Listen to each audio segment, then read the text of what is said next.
My name is London Ladd. I'm a children's book illustrator. Well, I'm a freelance illustrator, but do children's books. Um, and for me, I've been illustrating. Actually, I graduated college in 2006, Mm. and that's how I kind of launched my career into illustration. So my journey, again, somebody who graduated from Syracuse University with an undergrad degree and really starting to do children's books, and I've been very fortunate to be able to um, early on in my career, do some amazing books like with about Martin, like March On, The Day My Brother Martin Changed the World. Like that was my debut book with Scholastic, and then Oprah the Little Speaker, authored by Carol Weatherford, and just the many books that followed after, and then kind of like having the ups and downs of an illustration career and the journey of it. Uh, then eventually going back to grad school in 2019 and finishing my graduate studies in 2022, and then kind of having this renaissance into doing work. And I'm proud of all of my books because everything that I've done has been a learning process with each book of what to learn, what I did, what I could take it into the next project. And so kind of this renaissance that I'm having over the past 5 years, really of working on books that I'm truly excited about, again, doing stuff that I think is important, whether they're historical context, like anything like with King or Under the Freedom Tree, even Myrlie,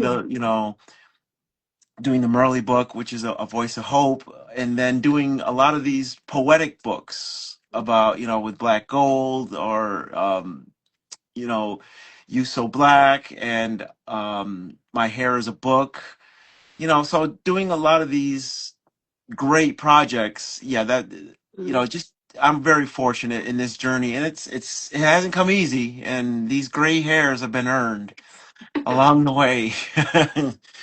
Well, I would wonder if you could talk about that a little because I was really interested. I know you talked about in some other interviews about when you decided to go back to grad school because you Yeah. had, I mean, from the outside it seemed like you were having a lot of success, but then you decided you needed to step back and kind of reconnect with why you were doing it, kind of reconnect with, find your own artistic voice. So, Yeah. can you tell us about that and like what advice you would have to aspiring Oh, artists? oh my goodness. Oh, so I think for me, when I went back to grad, when I think back to 2017, I think that's really a pivotal year for me because I think on a professional level, I knew I had just finished a Midnight Teacher, the Lillian Granderson story in Her Secret School. So I knew I was comfortable and I was doing, and it's a great book, and I was comfortable and I was in this lane of doing certain types of genres, certain types of books, but I felt like I wanted to really broaden my storytelling, and not just broaden my storytelling, but also be able to really express in ways that I felt more limited in that book because it was a lot of acrylic and it was very more realistic Mm. in the way that I was representing the stories. And I'm proud of those books, and I love, and a lot of those things that I've learned along the way kind of carry over into what I do now. You know what I mean? Yeah, love these Mhm. books. Everything the storytelling, the compositions, the colors, but there was something stirring inside of me that I wanted to do more. I didn't want to be comfortable and complacent because if you get too comfortable and complacent, you can get lost. Mm. And like things change, trends, and the industry goes through different iterations. And I know for me, on a personal level, at a creative level, I just felt like there was more to my creative journey, and not just kind of just create a certain way.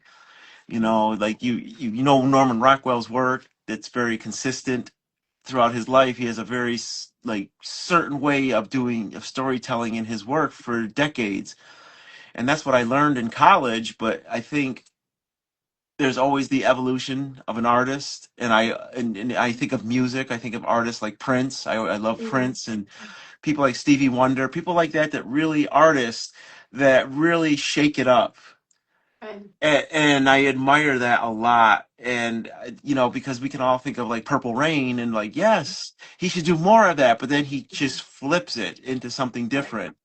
And I think that that's what I understood. And I was like, I think I need to pull back. And at the time that James Ransom, who was one of my professors, great children's book illustrator, great mentor and friend to me, he was in the grad program and he was saying, if you're thinking about that, you should just go to grad school. And I Mm. kind of debated about it, but I decided to go back through, you know, tough situations in my personal life. And I think really the catalyst that was like when my mother passed in 2019, that because I was accepted into grad school, but I was still afraid and worried about taking that leap. But then, really finally pushing that fear aside and saying just go for it. And in my mid 40s, it's why not? You know what I mean? And really get the encouragement of James say, yeah, I really strongly encourage you to go to grad school. And he was right. I was afraid. And then starting grad school and really getting out of my way of doing work and seeing, being open to more ways of doing art and seeing like, oh, I want color and I want life and I want very contemporary work. I want stuff that's I'm doing a lot of historical books, but there's a lot of like people now that are just as historical. Like I think anybody and everybody, we're a living history. So Right, like this one. exactly, Yeah. Myrlie, and even when you look at You So Black, like you got the mix of just regular children, but then you got sprinkles of historical figures in there. But it's in that sense that we are just everyone is just as historical as those people back then. Exactly. Yeah. And I think that that's the kind of storytelling that I want to bring in my work and the stories that I choose. Yeah, like even about the inauguration of Obama that's Right. sprinkled in there. But then you got like, this picture of just yes, just a group shot of just regular people who are just as incredible as those. I love this one too. Yeah, that's one of my favorite Yeah. pieces from that book compositionally. But that's the thing that really drives me now in the storytelling that's genuine to me. So the books that I do, I try for the season that I'm in right now. Like I did a lot of biographies and a lot of historical things, but now I'm in the season of like just figuring out what I want to do next. I think when I look at the Myrlie book, like that, I love, like, I couldn't pass up on the even though I said I wasn't going to do biography, Yeah. but Myrlie is somebody that I've always admired with her strength, her her her courage. She's just an incredible historical figure who belongs in the same categories of the Corettas, of any of the great African American figures, great American figures. Mhm. So, but I'm doing it in my way now, and I'm doing in the way that I see through shape and color and texture. Well, so I wanted to focus on this book, The Gathering Table, which, as you said, Mhm. is really different. It's not a biography, it's not historical, it's more a Yep. contemporary story. So tell us about the process, because I know you've talked about how you really try and connect with each book to come up with like the color palette and the Yep. composition, and that your style now, especially versus maybe what you had been doing when you were younger, is much more like organic and kind of loose, so you can really connect with the emotions of the hmm story. So can you tell us, like, when you got this book, what was your process for kind of figuring out, okay, this is what I'm going to do for this story, this is the color palette, this is how I'm going to go about it. Well, it's a great question because the thing is, when I started doing books again, I doing a lot of historical stuff. Yeah, I just everything, the colors and everything, the saturation I love about this book. But the thing is, it's like I did a lot of historical books, and I know when I did like Under the Freedom Tree, I went to Virginia for 5 days, 4 days. I'm sorry, 4 days, and just researched. When I did Frederick's Journey, I traveled to Washington. We lived near his grave in Rochester because I'm from Mm, Syracuse. But when I went and I started to really do the books that I do now over the past 5 years, I was like, well, I want to make sure that I can really connect to the author. So what I did is I made a questionnaire, mm, and I had a questionnaire and I gave it to the editor and the art director, and I just asked questions like, what is it about the story that really inspired you? Describe your story in 4 words. What mm, is it about my work? Why did you choose me? Give me samples. What do give me examples of each piece that really, and I asked like 2 or 3 samples of what work, because at least because the thing is, for a lot of the work that I do, there's a certain emotiveness that comes from creating certain images. So if you go to my website and you look through the mixed media page, you can go through there, and there's different types of things that I tried to really pour out into the canvas or to the illustration board. So for me, it's like, um, by them answering those questions, it helped me. Okay, mm, this is it right here. Give me color palettes that you imagine. So with Antwan, he gave me color palettes, and I mm. asked, "Can you share research?" And he gave me research. Do you recommend places? He recommended some places to go. Right. Um, and he was helpful. And then what I did is I flew down to Savannah, Georgia, and went to Pinpoint Museum and really walked around. And it, because the thing is, my own ignorance, I know African American history, but I was ignorant of the Gullah culture. Yes. And I think for me, it was like, so I wanted to make sure to do that culture justice Mm, in the sense of color palettes, the saturation of it, the vibrancy of the clothing, the vibrancy of the environment. So by going down and walking those grounds and listening and hearing, and the thing is, like, so when I'm doing the color palettes and choosing, like that page alone where the grandmother is hugging the main love them. character, Mhm. you know what I mean? I understand that warmth because I was down there and I felt it, and I can hear the sounds, and I can hear the wind like pushing the Spanish moss Mm. like through the leaves and through the Spanish moss, and just understanding that, and really I think that the book becomes much more authentic. Yes, Love having that a one. boil, Yeah. going down to Savannah and having a boil down south, and understanding the smells of that, understanding the community element of it, the sense of love, because that's what the book is about. It's about a family's love, which is totally different because it's Mhm. not anything historical. The only thing that's mentioned in there is Juneteenth, Right. but everything is just about the family. And again, because I'm an only child, I didn't have a big family. Mm. Only through my in-laws, my ex-in-laws at the time, they had a big family, so I didn't understand the sense of large family. So that really drew me Mm. in that sense of storytelling with a large family and the Mm. love, regardless of who they are or how they are or what they are.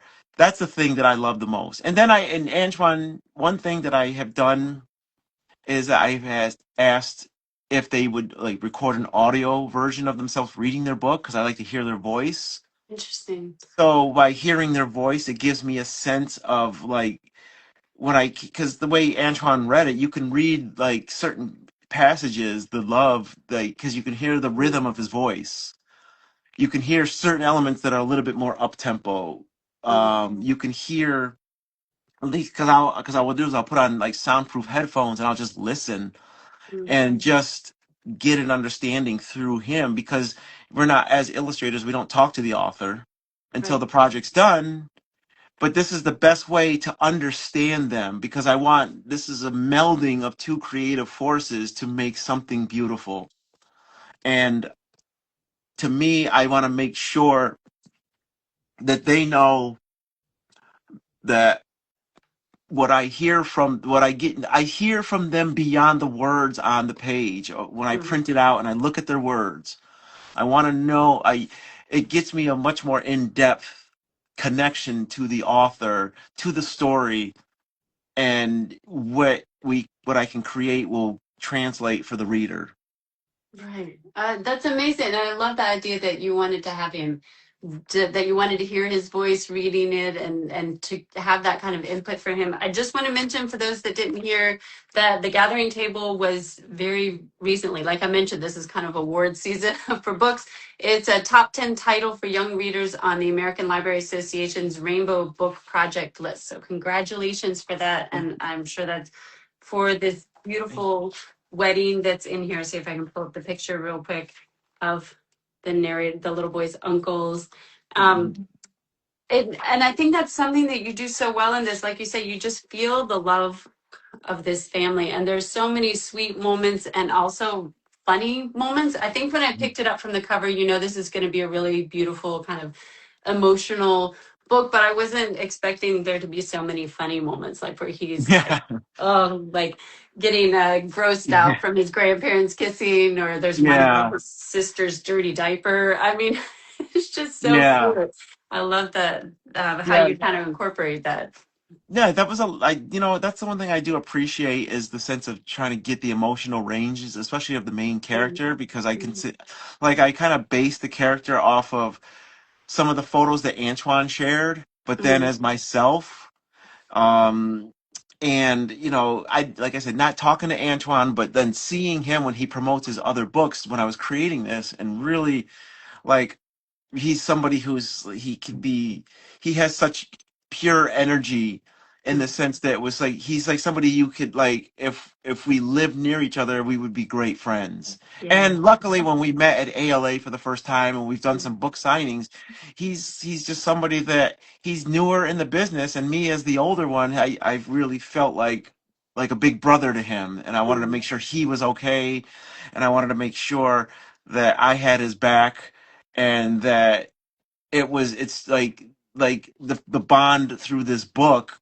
really means I just wanted him to know how much it meant to me to work mm, with somebody, because I really admire his work. mm, He's just a fantastic guy, and I'm just very fortunate with the projects that I have worked on, that I truly loved the projects and the people mm. that I get to work with. That's amazing. And so we're kind of coming up on time, but I want to make sure we have time for Mhm. you to talk about future projects that I Yeah, don't know how much you can, I mean, we can see some things behind you. I don't know how much that's you're able to it. share about that. Yeah, no, this is just some of the work I gotta. It's due soon. It's due very soon. So it's like this is artwork for Black Is, which is the companion book to Black Gold, which is written by Laura Oboubi, which is about the Black diaspora. And again, to me, Black Gold was the. I love all my books, like you say, but Mhm, to me, Black Gold represents something that is. It was for me. It was a way different experience mhm, because of the fact that it was during the time of the pandemic. mhm, It was during the time when I started working on that. It was within like a few years of my mother passing, and there was this mother-child nurturing and built up. And so when I was doing that book, it was like it was one of the most emotional experiences of my career. There will mhm,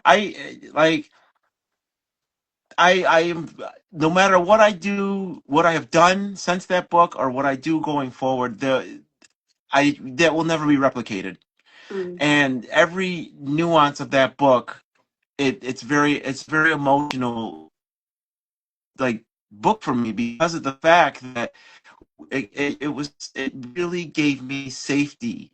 It really gave me therapy, and it really gave me the idea that of how much the love of especially of a mother, I will say, mhm, is so important for a child, and it's so something that, as me, I don't have that luxury anymore, and it's a gift.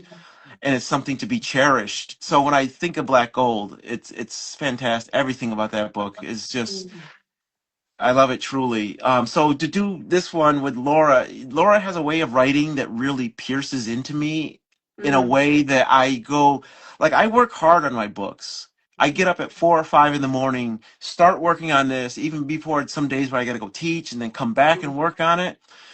But the way Laura's writing is, it just does something where it gets to a different place within mm, me.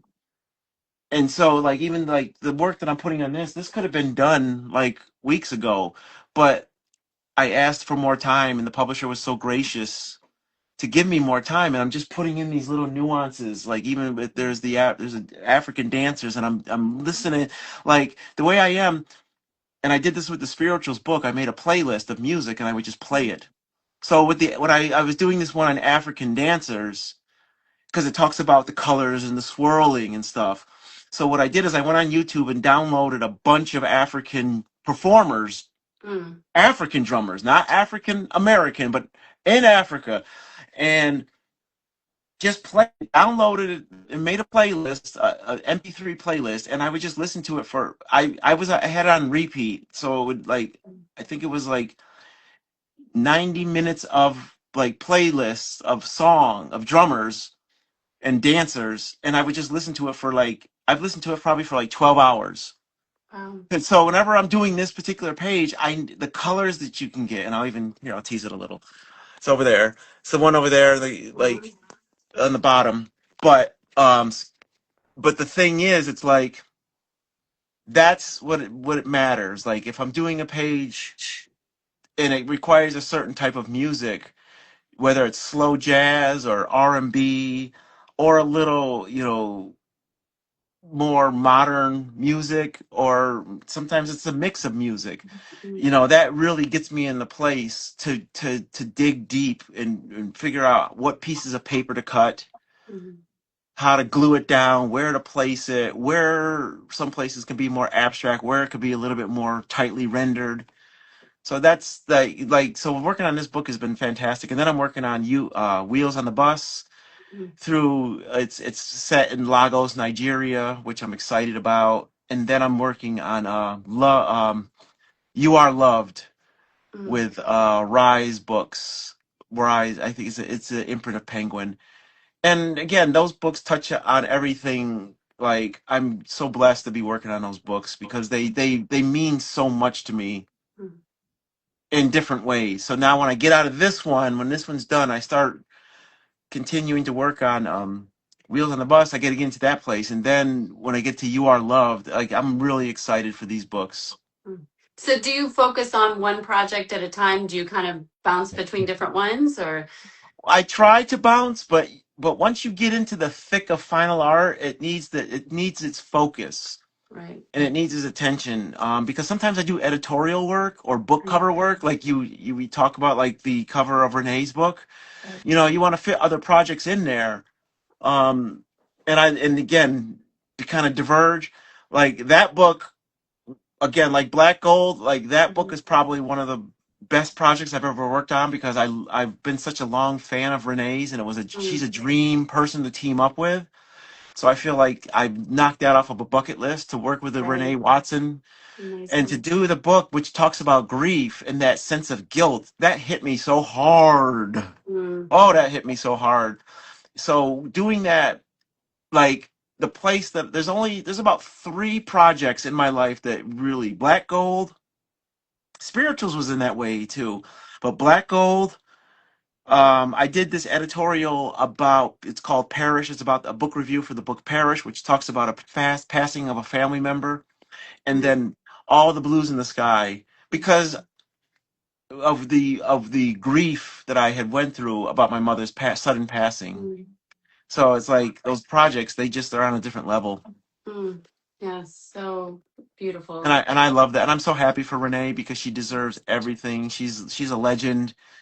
She's, again, I feel like for me, that's a bucket list Yeah. collaboration that I can now cross off my list. And the thing is, I thank her all the time. I'm like, thank you for making me a part of this project because it was very therapeutic and helping Mm, me cope with my grief and my guilt, my mother's passing. Because in a way that I feel like I always feel guilty that I wasn't there enough for her in her mm. last year of her life.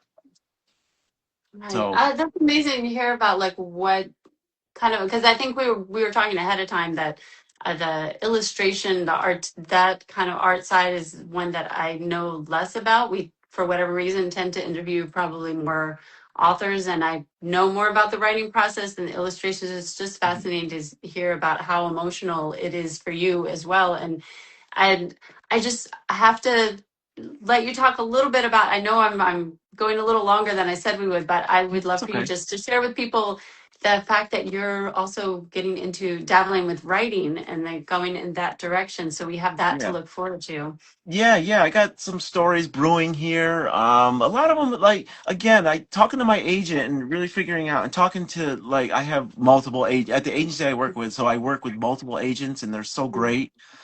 And just figuring out stories to write and like write. I love what what they say is like write what you know, write your mm, experiences. So it's like being an only child and finding that sense of like being able to navigate in the world that's like you feel so isolated mm, because you don't have the siblings. You don't, I come from a single parent household.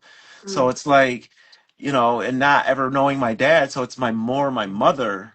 So and then it I being a father myself, and then I only had one child. So then my daughter, who I had, she's an only child.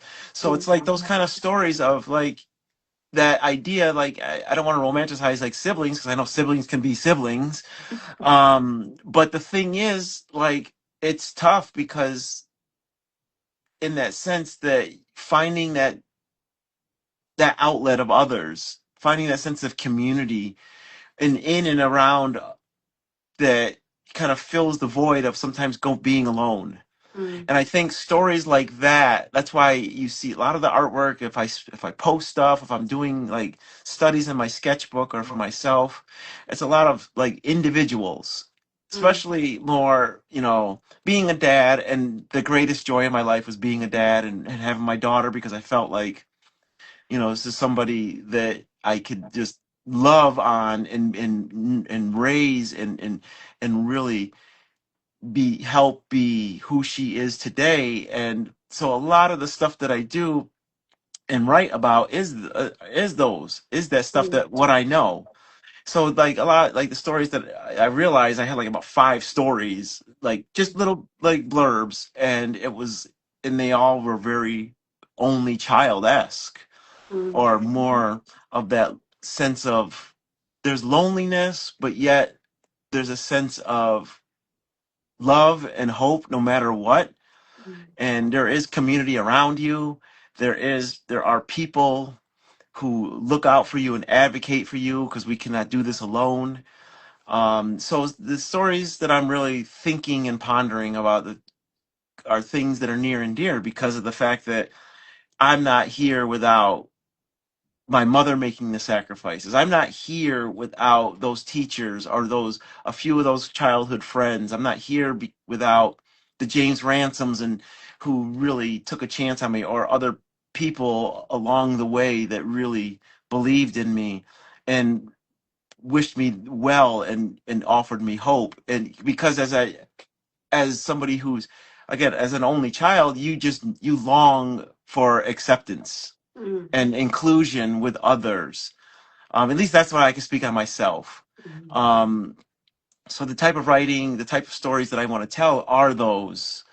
Um, and it's not a bad thing. It's just the way life is, and you can turn lemonade from lemons mm. and how you can go about it.